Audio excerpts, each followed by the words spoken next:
Fireboy 7016 back here again with Destiny Hero Twilight Dude. Yeah, you got it. Good job. He's going to be another deck profile on GKs. Alright. You may recognize the deck list, you might not. If you do, good for you. If you don't, whatever. Staple, 3 Gravekeepers Commandants. Pitch them from my hand, I get a Necro Valley. Necro Valley equals win. Next, 3 Gravekeepers Spies. This was a staple in Monarchs way back when, but it's flip effect. You can special summon 1 Gravekeeper monster with 1500 or less attack from your deck. Really nice because it gets out like Gravekeeper's Descendant, so I can tribute it off for some destruction. Next, 2 Gravekeeper's Assailant. If Necro Valley's on the field, I choose the position of the monster that it's on the field. If I'm attacking into, say, a heavy Monarch, put it in defense and, you know, stab, stab. Next. He enjoys teasing me. It's fun. Next, 3 Gravekeeper's Descendant. Its effect, I contribute a Gravekeeper monster to blow up one of your cards. The most popular play I can see with it being flip Gravekeeper Spy at any point, summon Descendant, then use Descendant's effect to tribute the Gravekeeper Spy you just used to summon it to blow up something huge. It's won me some duels. Gravekeeper's Guard. Bounces. It's a flip effect. Select 1 monster your opponent controls and bounce it. He's the bouncer to the grave, I guess? I don't know. Next, 2 Gravekeeper's Recruiters. Most Gravekeeper decks run 3. I run 2 simply because 2 is the good medium number, considering there's only 3 allowed. It's Witch of the Black Forest for Gravekeepers. So, if he goes away, I can add Gravekeeper Spy to my hand. Whatever I need for the situation. It's really just a win card. Next, I run 1 Morphing Jar. Morphing Jar dumps all the cards in your hand, and then in your opponent's hand, and then you draw 5, both of them. This lets me set up weird combos with Royal Tribute and other crazy shutting down my opponent, which Fireboy would know all about because I've gotten rid of his Monarchs like that. Next, 1 Sangan. He operates similar to Gravekeeper's Recruiter, except deals with attack instead. And next, this is a weird choice, but bear with me on this. 2 Spirit Reapers. Okay? Say there's 2 monsters face down on my opponent's like, oh, one or both are Gravekeeper Spies. I'll attack into it and then Torrential whenever he summons a monster. Oh yeah, okay, I'll attack both. Oh, they're both Spirit Reapers. Duh. And now for the spells.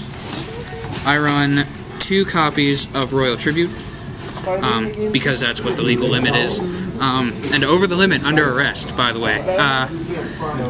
Necro Valley's on the field. I pitch all monsters in my opponent's and both players' hands, actually, to the graveyard. If Necro Valley's on the field, they're not coming back, so I'll preemptively deal with the threat. I run 1, 2, and 3 Necro Valleys. Everybody knows what this does, mainly, and that's preventing monsters from coming out of the graveyard.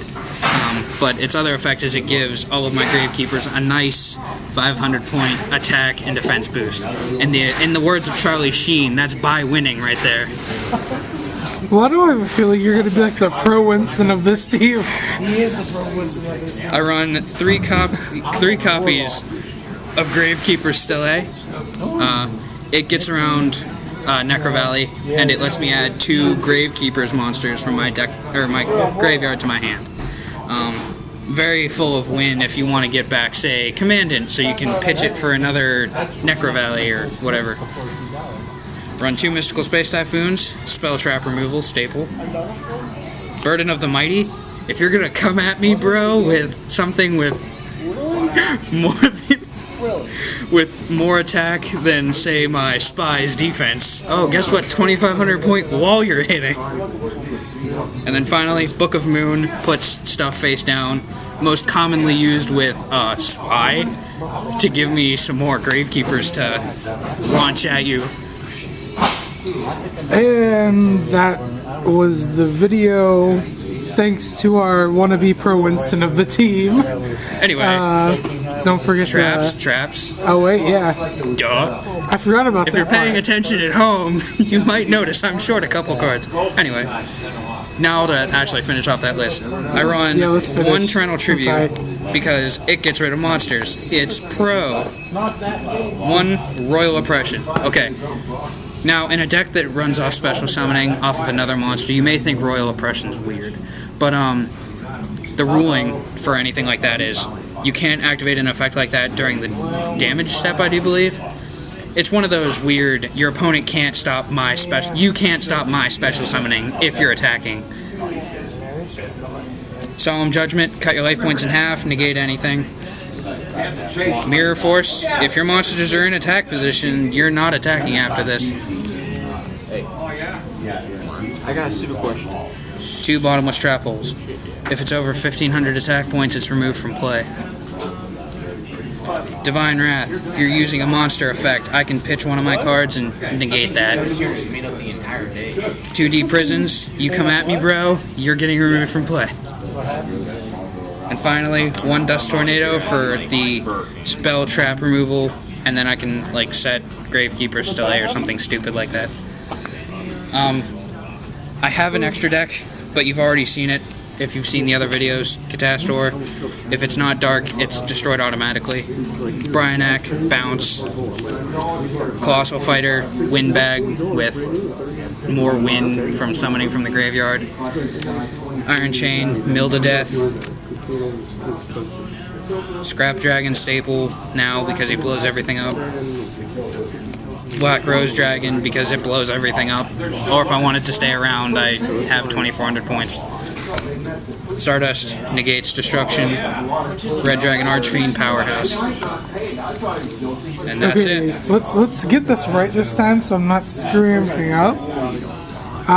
That was Team Overdrive with Destiny Hero Twilight Dude and Fireboy76 team. Comment, thumbs up, and subscribe. And sorry about my stupid mistakes. Later.